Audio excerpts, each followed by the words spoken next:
Assalamualaikum warahmatullahi wabarakatuh.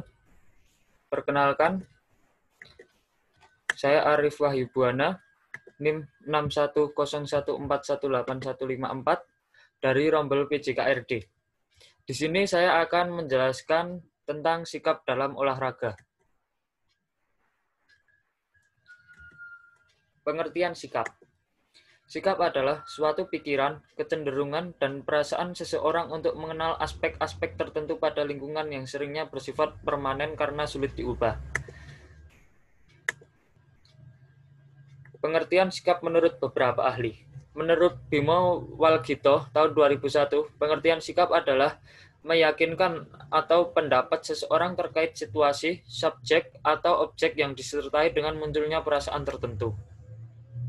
Yang kedua, menurut Purwanto tahun 2000, sikap adalah suatu cara seseorang individu untuk beraksi atau memberi respon terhadap situasi.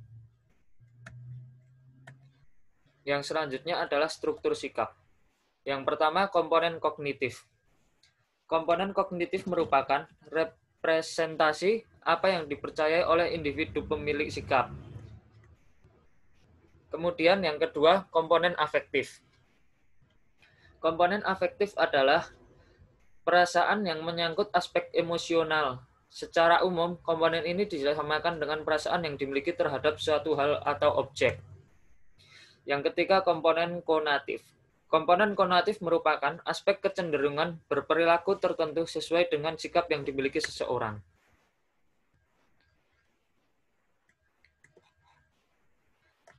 Kemudian fungsi sikap. Sikap memiliki beberapa fungsi. Yang pertama adalah fungsi adaptif. Fungsi adaptif, sikap melibatkan keunggulan dari sikap tertentu dalam membantu kita mencapai tujuan kita. Misalnya, suatu cara di mana kita mungkin masuk dengan kerumunan yang diinginkan adalah dengan membagikan minat mereka terhadap olahraga secara umum pada olahraga tertentu. Yang kedua adalah fungsi pengetahuan. Sikap di sini berperan sebagai perwujudan sikap nyata dari hasil pengetahuan yang dimiliki subjek. Dalam arti, jika subjek mempunyai sikap tertentu kepada suatu objek, ini berarti menunjukkan tentang pengetahuan subjek tersebut terhadap objek yang bersangkutan. Yang selanjutnya adalah fungsi pertahanan ego. Sikap ini berperan untuk mempertahankan egonya. Dalam arti, demi untuk mempertahankan egonya, seseorang akan bersikap tertentu terhadap suatu objek. Yang selanjutnya adalah mengukur sikap. Cara mengukur sikap dapat mengukur sikap secara langsung dengan mengajukan pertanyaan atau meminta mereka untuk menanggapi pernyataan yang menggambarkan keyakinan, perasaan, atau perilaku terkait topik yang kita minati. Yang selanjutnya, beberapa cara mengukur sikap. Yang pertama, skala Thurston. Skala Thurston adalah skala yang disusun dengan memilih butir yang berbentuk skala interval. Setiap butir memiliki kunci skor, dan jika diurut, kunci skor menghasilkan nilai yang berjarak sama. Skala Thurston dibuat dalam bentuk sejumlah 40-50 pernyataan yang relevan dengan variabel yang hendak diukur, kemudian sejumlah ahli 20-40 orang menilai relevansi pernyataan itu dengan konten yang hendak diukur. Yang selanjutnya adalah skala Likert. Skala Likert adalah skala yang digunakan untuk mengukur sikap, pendapat, persepsi seorang atau sekelompok orang dengan fenomena sosial. Contohnya, sangat setuju, yang kedua setuju, ketiga ragu-ragu, keempat sangat tidak setuju, yang kelima tidak setuju. Skala Likert digunakan untuk mengukur sikap, pendapat, dan persepsi seseorang atau kelompok orang tentang fenomena sosial. Dalam penelitian, fenomena sosial ini telah ditetapkan secara spesifik oleh peneliti, yang selanjutnya disebut sebagai variabel penelitian. Dengan skala Likert, maka variabel yang akan diukur dijabarkan menjadi indikator variabel. Kemudian indikator tersebut dijadikan sebagai titik tolak untuk menyusun item-item instrumen yang dapat berupa pernyataan atau pertanyaan, baik bersifat variabel positif maupun bersifat unvariable negatif. Kemudian yang terakhir adalah skala Osgood. Selanjutnya faktor-faktor yang mempengaruhi sikap dalam olahraga. Yang pertama sifat dasar. Sifat dasar merupakan keseluruhan potensi diwarisi oleh seseorang dari ayah dan ibunya. Sifat dasar merupakan dasar terbentuk pada saat konsepsi, yaitu saat terjadi pembuahan benih. Sifat dasar masih merupakan potensi-potensi yang juga dipengaruhi oleh faktor lain. Yang selanjutnya adalah pembelajaran sosial tentang sikap. Anak-anak cenderung mengamati dan meniru perilaku panutan mereka. Dengan demikian, anak-anak cenderung mengadopsi sikap terhadap olahraga yang mereka lihat pada orang tua mereka. Anak-anak juga menerima penguat yang kuat sebagai tanggapan atas sikap yang mereka ungkapkan sejak usia dini. Pembelajaran sosial dapat membantu menjelaskan sikap partisipasi dan tontonan. Kita dapat dengan mudah membayangkan sebuah skenario di mana seseorang anak laki-laki mengamati ayahnya dengan seksama menonton pertandingan sepak bola dan bersorak ketika satu tim mencetak gol. Anak laki-laki itu kemungkinan besar menirukan perilaku ayahnya. Masalah perbedaan gender dalam sikap terhadap penonton olahraga disorot selama Piala Dunia tahun 1998. Ketika perbedaan antara sikap dan beberapa pria wanita dan menonton sepak bola menjadi begitu terpolarisasi sehingga istilah Piala Dunia diciptakan. Dan panduan terkait perkawinan harus mengeluarkan nasihat tentang bagaimana menjaga hubungan antara dua pasang dengan sikap berbeda dalam menonton sepak bola. Yang selanjutnya adalah keterlibatan orang tua. Sejauh mana orang tua secara aktif terlibat dalam kegiatan olahraga anak dapat mempengaruhi sifat terhadap olahraga. Di suatu sisi, orang tua yang dapat mengakui jadi terlalu terlibat. Hal ini didukung oleh penelitian oleh Stell et al. Tahun 1999 yang mensurvei 42 orang anak usia 13-14 tahun bermain sepak bola, bola voli, atau sepak bola Amerika. Sebagian besar responden mengatakan bahwa orang tua mereka cukup terlibat dan ini pantas. Tingkat keterlibatan yang sangat rendah dan sangat tinggi dikaitkan dengan berkurangnya kepuasan dengan olahraga, peningkatan tingkat stres. Yang selanjutnya adalah keinginan untuk kesehatan, peningkatan fisik. Saat ini ada peningkatan sosial pada orang-orang dari segala usia dan kedua jenis kelamin untuk memperhatikan tipe tubuh tertentu yang ditandai dengan massa lemak rendah dan massa otot tinggi. Ini adalah situasi paradoks bagi psikolog. Di suatu sisi, ada keprihatinan yang tulus tentang tingkat obesitas. Anak dan orang dewasa yang meningkat pesat serta masalah kesehatan yang menyertainya. Jadi, kita mungkin berpendapat bahwa masyarakat berhak menekan orang agar menggunakan olahraga dan olahraga untuk mengatur berat badan kebugaran mereka. Di sisi lain, bukti meningkatnya tingkat masalah makan menunjukkan bahwa terlalu banyak penekanan pada pentingnya olahraga dalam pengelolaan berat badan dapat menimbulkan konsekuensi psikologis yang serius dan negatif. Yang selanjutnya adalah sikap terhadap persaingan. Teori pembelajaran sosial berguna dalam memahami bagaimana kita memperoleh sikap kita.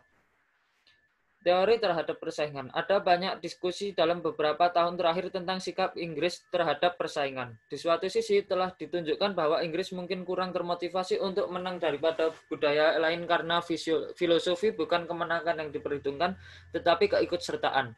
Di sisi lain, keprihatinan juga diungkapkan bahwa terlalu banyak penekanan pada kompetisi menghalangi banyak anak untuk belajar menikmati olahraga. Salah satu survei paling komprehensif tentang sikap terhadap olahraga, menurut laporan Miller-Lite, menemukan bahwa 80% orang tua Amerika yang disurvei berpikir bahwa guru olahraga terlalu menekan pada kompetensi. Tampak ada perbedaan antara atlet dan non-atlet dalam sikap terhadap kompetensi. Frankenberg dan Mode tahun 1996 mensurvei 164 mahasiswa universitas tentang sikap mereka terhadap olahraga. Setengah dari mereka adalah peserta olahraga di tingkat universitas. Atlet lebih menekankan pada pentingnya kompetensi dalam olahraga daripada kelompok kontrol, bersama dengan peluang untuk situasi sosial dan peningkatan karir. Non-partisipan dalam olahraga bersifat positif tetap tentang olahraga tetapi melihat tujuannya lebih dalam meningkatkan hal diri dan pengembangan karakter. Yang selanjutnya adalah tahap olahraga perilaku olahraga. Yang selanjutnya sikap terhadap olahraga perilaku olahraga. Seperti yang dikatakan Gill tahun 2000, kami tertarik pada sikap dan psikologi olahraga bukan untuk kepentingan mereka sendiri, melainkan untuk pengaruhnya terhadap perilaku olahraga. Oleh karena itu, masalah yang sangat penting menyangkut sejauh mana sikap dapat digunakan untuk memprediksi perilaku. Penelitian psikologi awal tampaknya menunjukkan bahwa ada sedikit hubungan antara sikap dan perilaku. Tetapi pemikiran kami saat ini adalah bahwa sikap dapat secara efektif memprediksi perilaku, tetapi hanya jika kita juga memiliki akses ke informasi tertentu lainnya. Teori tindakan beralasan. Ajezen dan Fishbein tahun 1980 telah menghasilkan model hubungan antara sikap dan perilaku yang terbukti populer dalam psikologi olahraga. Ini disebut teori tindakan beralasan (TRA). Dalam dua faktor yang menetapkan niat individu untuk ikut serta dalam olahraga, sikap umum mereka terhadap olahraga, dan seberapa diinginkannya secara sosial mereka menganggap olahraga itu. Yang selanjutnya adalah teori perilaku terencana. Ajezen memperkenalkan modifikasi ke teori tindakan beralasan, menciptakan cabang dan dikenal sebagai teori perilaku terencana (TPB). Idenya adalah bahwa meskipun TRA efektif dalam memprediksi bagaimana orang berperilaku dalam situasi di mana mereka memiliki kendali penuh atas tindakan mereka dan dapat berperilaku sepenuhnya secara sukarela, TRA kurang berguna dalam situasi di mana perilaku sangat dibatasi oleh keadaan. Teori perilaku terencana mengatasi hal ini dengan memperkenalkan variabel lebih lanjut, kontrol perilaku yang dirasakan yang mempengaruhi niat. Yang selanjutnya model transheuritikal. TTM awalnya diproduksi oleh Proska dan Diclemet tahun 1983 untuk memahami lebih baik mengapa beberapa perokok berhasil menyerah tanpa bantuan profesional. Markus Mink tahun 1993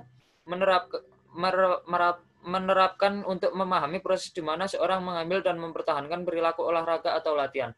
Istilah transtereotikal mengacu pada fakta bahwa model terdiri dari elemen-elemen dari beberapa teori psikologis. Menurut TTM, seorang melalui 5 tahap sebelum mereka secara turut berpartisipasi dalam olahraga. 5 tahap dalam berakhir dengan pemeliharaan. Mereka mungkin kambuh beberapa kali di pilihan mereka. Contoh sederhananya adalah seorang yang melakukan jogging di musim panas, tetapi kambuh ke persiapan, atau bahkan orang kontemplasi ketika malam menjelang dan jogging menjadi pengalaman yang jauh lebih dingin dan lebih basah. Model tersebut menjelaskan mengapa beberapa orang mengalami kekambuhan seperti itu dalam hal kemanjuran. Singkatnya, self-efficiency adalah persepsi kita tentang kompetensi kita sendiri dalam suatu aktivitas. Semakin kita kompeten memandang diri kita sendiri, semakin besar kemungkinan kita untuk mempertahankan aktivitas fisik. Memahami model transkreator untuk memahami masalah fisik prosikap olahraga menjadi partisipan olahraga. Yang pertama, dalam mengubah sikap orang pro olahraga menjadi partisipan ada 2 teori, yaitu yang pertama teori disonansi kognitif.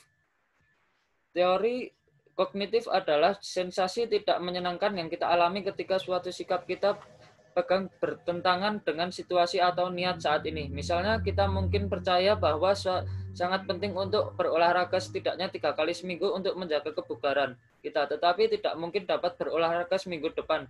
Mungkin karena kita akan pergi berlibur atau bekerja sangat keras. Keyakinan ini dan niat tidak cocok dengan kami mengalami disonansi. Kita dapat menangani disonansi ini dengan 2 cara, baik dengan mengubah perilaku yaitu memutuskan untuk berhasil atau dengan mengubah sikap. Kita mungkin menggunakan salah satu dari sejumlah relasi yang mengubah sikap kita. Yang selanjutnya adalah teori persepsi diri. Implikasi dari hal ini adalah kita dapat mengubah sikap sendiri terhadap olahraga menjadi lebih baik. Jika kita lebih banyak berpartisipasi dan kita dapat mengubah sikap orang lain, jika kita dapat membujuk mereka untuk berpartisipasi. Jelasnya, jika orang memiliki sikap anti-sport yang kuat, kecil kemungkinannya kami akan berhasil membujuk mereka untuk berpartisipasi. Namun mendorong partisipasi pada mereka yang tidak memusuhi olahraga, tetapi telah keluar dari kebiasaan, dapat menghasilkan perbedaan yang signifikan pada sikap mereka. Tim sepak bola pada tempat kerja, prakarsa olahraga komunitas, dan lari menyenangkan semuanya dapat membujuk orang dalam berpartisipasi dalam olahraga dan karenanya mengembangkan sikap yang lebih olahraga. Jelaslah teori persepsi diri dapat ditempatkan dengan cukup mudah untuk mengubah sikap banyak orang melalui komunitas dan kegiatan olahraga berbasis pekerjaan. Tentu saja ada dua syarat dengan yang perlu diperhatikan untuk menggunakan pendekatan ini. Pertama, partisipasi rutin dan olahraga jauh lebih mungkin untuk mengubah sikap daripada acara satu kali. Kedua, partisipasi harus menjadi pengalaman yang menyenangkan. Sekian presentasi dari saya tentang sikap dalam olahraga. Bila ada kesalahan, mohon maaf. Wassalamualaikum warahmatullahi wabarakatuh.